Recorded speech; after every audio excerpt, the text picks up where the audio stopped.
आपल्यासोबत ठाकरेंच्या शिवसेनेचे नेते नागेश पाटील आष्टीकर आहेत। सध्या त्यांच्या चर्चेला उधाण आलेलं आहे। त्यांची एक बैठक झाली होती असं म्हटलं जात आहे। अब्दुल सत्तार आणि संतोष बांगर हे या बैठकीला उपस्थित होती। नेमकं काय घडलं हे थेट त्यांच्याकडनं जाणून घेणार आहोत। संतोष बांगर आणि अब्दुल सत्तार यांच्याबरोबर तुमची एक बैठक झाली अशी चर्चा सुरू आहे। अरे अजिबात तसं काही नाही आहे। आमच्या हिंगोली जिल्ह्याचे पालकमंत्री आहेत अब्दुल सत्तार आणि काही DPTC मध्ये काही विषय होते आमचे काल जे झालेले होते ते त्या संदर्भामध्ये जबाब विचारायला त्यांना आम्ही गेलो होतो। योगायोगानं तिथं संतोष बांगर आमदार संतोष बांगर आले आणि बाजूला बसले। सरकारी जागा आहे, आता त्याच्यामध्ये बसणारच, त्याला काय आपण थोडीच नाही म्हणू शकतो किंवा बोलू शकतो, पण असं कुठलाही अर्थ काढण्याची गरज नाही आहे। अतिशय भीषण परिस्थिती होती आमच्या काल परवा त्या DPTCच्या बैठकीमध्ये समोर विषय आलेले। एका लाईनीच्या संदर्भातला विषय होता। 30 ते 40 गावं आज एका महिन्यापासून अंधारात आलं।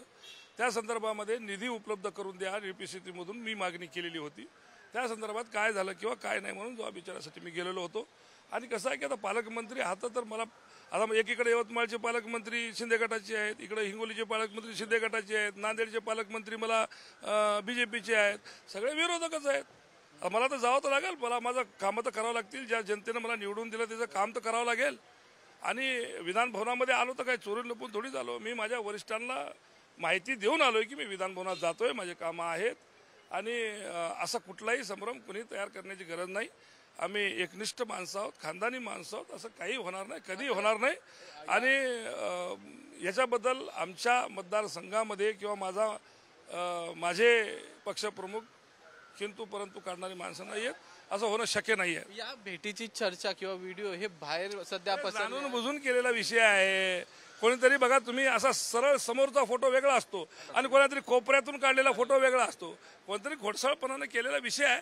आणि आता तर मी म्हणजे पदावर गेलो, मला आता हे रोजच्याच गोष्टी असणार आहेत।